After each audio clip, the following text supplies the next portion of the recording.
Hai Sobat Pembelajar, ketemu lagi di seri perpajakan instansi pemerintah. Nah, kali ini kita akan angkat studi kasus lengkap pemungutan pajak atas belanja barang. Bagian pertama, perhitungan pajak dan pembayaran kepada penyedia barang. Langsung saja kita ke studi kasus ya. Kasus kita ini pada tanggal 8 Februari 2021 ya, SMK Negeri 1 ya membeli secara tunai 10 alat-alat tulis kantor, totalnya adalah Rp1.100.000 dan membeli buku-buku pelajaran sebanyak 10, totalnya adalah Rp1.500.000. Nah, pembelian ini dilakukan kepada toko buku A5 yang beralamat di Jalan Pancing 1 nomor 90 di Pekanbaru. Nah, toko buku A5 ini ternyata dimiliki oleh Tuan Joko yang mempunyai NPWP, nomornya bisa dilihat ya, 060332545632610-nya 3 kali. Dan Tuan Joko sudah terdaftar memiliki atau dikukuhkan sebagai pengusaha kena pajak atau PKP. Atas transaksi ini Tuan Joko menerbitkan faktur pajak itu dengan kode, itu kodenya bisa dilihat ya, 020 sekian-sekian 21, terakhirnya adalah 101. Tertanggal 8 Februari 2021, senilai PPN-nya adalah Rp110.000. Kita akan kupas tuntas ya kasus kita ini, yang intinya adalah 2 item yang kita beli, ATK dan buku pelajaran umum, ada 2. Nah, ini akan kita kupas tuntas, akan 5 yang akan kita kupas. Yang pertama analisis PPN, yang kedua analisis PPH, analisis berapa yang dibayarkan kepada rekanan, kemudian bagaimana penyetorannya, dan yang terakhir adalah bagaimana pelaporannya. Nah, di video ini kita akan bahas yang 1, 2, dan 3. Sementara 4 dan 5, penyetor dan lapor, saksikan di video yang kedua. Yang pertama, analisis PPN. Kita beli dari siapa? Tadi kita baca bersama kasusnya, kita beli dari Tuan Joko. Tuan Joko punya NPWP dan sudah dikukuhkan sebagai pengusaha kena pajak. Berarti sudah punya NPWP dan terdaftar PKP, dikukuhkan PKP. Yang kedua kita beli, yang kita beli adalah ATK. ATK ini kita cek, ATK ternyata itu adalah BKP. Apa itu BKP? Barang kena pajak. Sementara buku pelajaran umum kita cek ternyata buku pelajaran umum dibebaskan dari PPN. Menurut PMK nomor 5 garing PMK-10 tahun 2020 dibebaskan dari PPN. Jadi di antara 2 item belanja ini yang kena PPN adalah hanya ATK, tidak buku pelajaran umum. Nah, setelah kita tahu yang kena ATK adalah yang kena PPN adalah ATK, pertanyaannya adalah berapa PPN yang kita kenakan. Untuk mengetahui berapa PPN yang kita kenakan, itu rumusnya adalah DPP dikalikan 10%. Nah, berapa DPP-nya? Tapi apa dulu? DPP itu apa dulu? DPP itu singkatan dari dasar pengenaan pajak atau harga beli belum termasuk PPN. Saya ulangin ya, harga beli belum termasuk PPN. Nah, tadi kita lihat lagi di layar, tadi kita beli tanggal 8 Mei ya.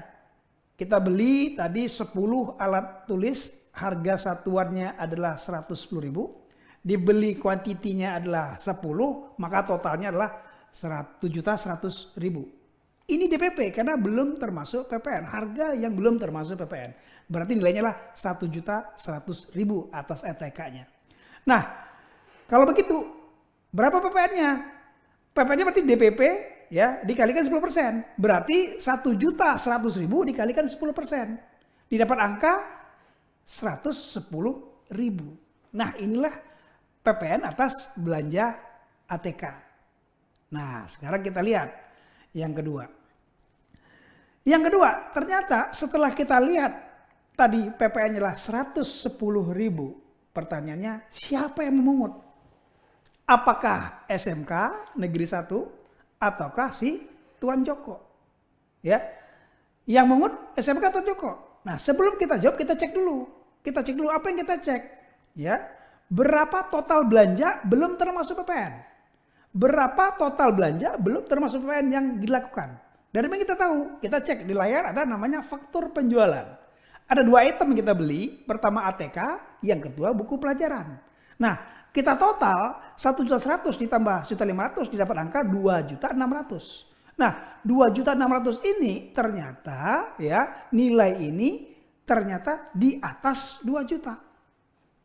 Menurut PMK 231, kalau di atas 2 juta, maka yang memungut ya adalah bukan Tuan Joko, tapi instansi pemerintah. Berarti SMK Negeri 1 yang memungut PPN. Berapa yang dipungut? 110.000 tadi.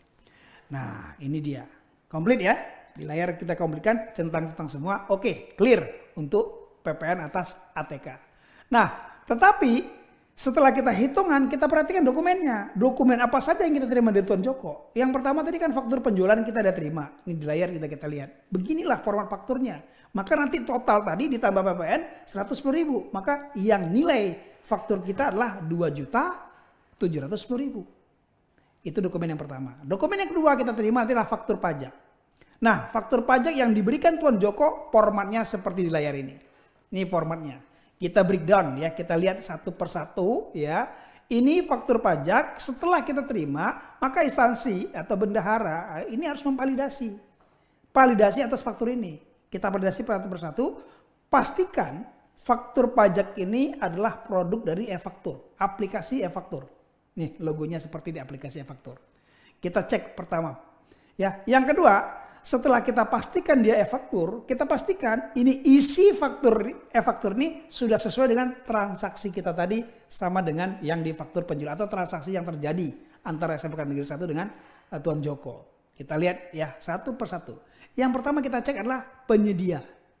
Penyedia Tuan Joko, alamatnya dan nomor NPWP. Pastikan nih, kita ada sesuaikan seperti yang tampil di layar.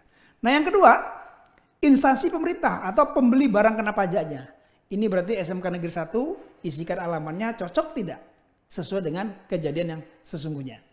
Nah, yang ketiga, nomor seri. Nomor seri pastikan di atas diawali dengan 020. Kenapa? Karena itulah transaksi kepada pemungut PPN. Nah, ini isi yang pertama. Kita lihat ke bawah lagi ya. Sekarang kita lihat nama barang kena pajaknya. Nah, isinya pertama itu adalah perhatikan BKP. BKP-nya adalah ATK kan, alat tulis kantor, itu nilainya adalah 1.100.000, didapat dari 110.000 dikalikan 10 buah atau 10 kuantitas. Yang kedua kita cek harga jualnya. Harga jualnya juga 1.100.000. Ini harganya adalah belum termasuk PPN. Ya, jadi, nah kita lihat DPP-nya. DPP juga sama dengan harga jual, ya 1.100.000. Maka PPN-nya adalah 110.000. Clear ya, kita ke bawah lagi, kita cek lagi ke bawah. Nah yang ke bawah kita lihat barcode atau QR code. Yang mana itu? Yang ini, kita perbesar. Nah ini dia, barcode. Ini barcode pastikan dia adalah e-faktur sehingga nanti bisa kita scan pakai barcode atau QR code. Jadi nanti kalau kita linknya nanti pasti ke aplikasi e-faktur. Sudah oke semua, oke semua validasi, maka kita caplah di setor tanggal berapa tanggal penyetoran PPN-nya. Oke, komplit.